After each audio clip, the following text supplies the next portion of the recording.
ಇನ್ನು ಶ್ರೀರಾಮುಲು ಹಾಗೆ ಜನಾರ್ದನ್ ರೆಡ್ಡಿ ಅವರನ್ನ ಒಂದುಗೂಡಿಸೋದಕ್ಕೆ ಬಿಜೆಪಿ ಸರ್ಕಸ್ ಮುಂದುವರೆದಿದೆ. ಇವತ್ತು ಒಂದು ಮಹತ್ತರ ಬೆಳವಣಿಗೆಯಲ್ಲಿ ಶ್ರೀರಾಮುಲು ಹಾಗೆ ಜನಾರ್ದನ್ ರೆಡ್ಡಿ ಕೈ ಹಿಡಿದು ವಿಜಯೇಂದ್ರ ಮೇಲಕ್ಕೆತ್ತಿದ್ದಾರೆ. ಕೊಪ್ಪಳದಲ್ಲಿ ನಡೆದ ಬಿಜೆಪಿ ಸಂಘಟನಾತ್ಮಕ ಸಭೆಯಲ್ಲಿ ಈ ತರನಾದಂತ ಒಂದು ಸನ್ನಿವೇಶ ಕಂಡುಬಂತು. ಸಭೆಯಲ್ಲಿ ಶ್ರೀರಾಮುಲು ಹಾಗೆ ಜನಾರ್ದನ್ ರೆಡ್ಡಿ ಕೂಡ ಭಾಗಿಯಾಗಿದ್ರು.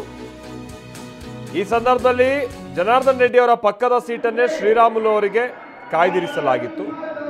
ರೆಡ್ಡಿ ರಾಮುಲು ಅವರನ್ನ ಒಗ್ಗೂಡಿಸೋದಕ್ಕೆ ಬಿಜೆಪಿ ಮೊದಲೇ ಪ್ಲಾನ್ ಅನ್ನ ಮಾಡಿಕೊಂಡಿತ್ತು. ಇಬ್ಬರ ಕೈ ಹಿಡಿದು ರೆಡ್ಡಿ ಹಾಗೆ ರಾಮುಲು ಅವರ ಕೈಯನ್ನು ಹಿಡಿದು ವಿಜಯೇಂದ್ರ ಮೇಲಕ್ಕೆತ್ತುತ್ತಾರೆ, ಹಸ್ತಲಾಘವ ಮಾಡಿಸ್ತಾರೆ. ಆ ಸಂದರ್ಭದಲ್ಲಿ ದೊಡ್ಡ ಹರ್ಷೋದ್ಗಾರ ಕೂಡ ಕಂಡುಬಂತು ವೇದಿಕೆ ಮುಂದೆ ಇದ್ದ ಜನರಿಂದ. ಬಿಜೆಪಿ ಕಾರ್ಯಕರ್ತರು ಗಂಗಾವತಿ ಒಂದು ಮರಳಿಯ ಒಂದು ಖಾಸಗಿ ಹೋಟೆಲ್ನಲ್ಲಿ ನಡೆದಂತಹ ಸಭೆ ಇದು. ಬಿಜೆಪಿ ಸಂಘಟನಾ ಪದಾಧಿಕಾರಿಗಳು ಪಾಲ್ಗೊಂಡಿರುವಂತಹ ಸಭೆ. ಕೊಪ್ಪಳ, ಬಳ್ಳಾರಿ, ವಿಜಯನಗರ ಆಮೇಲೆ ರಾಯಚೂರಿನ ಪದಾಧಿಕಾರಿಗಳು ಈ ಸಭೆಯಲ್ಲಿ ಭಾಗಿಯಾಗಿದ್ದಾರೆ.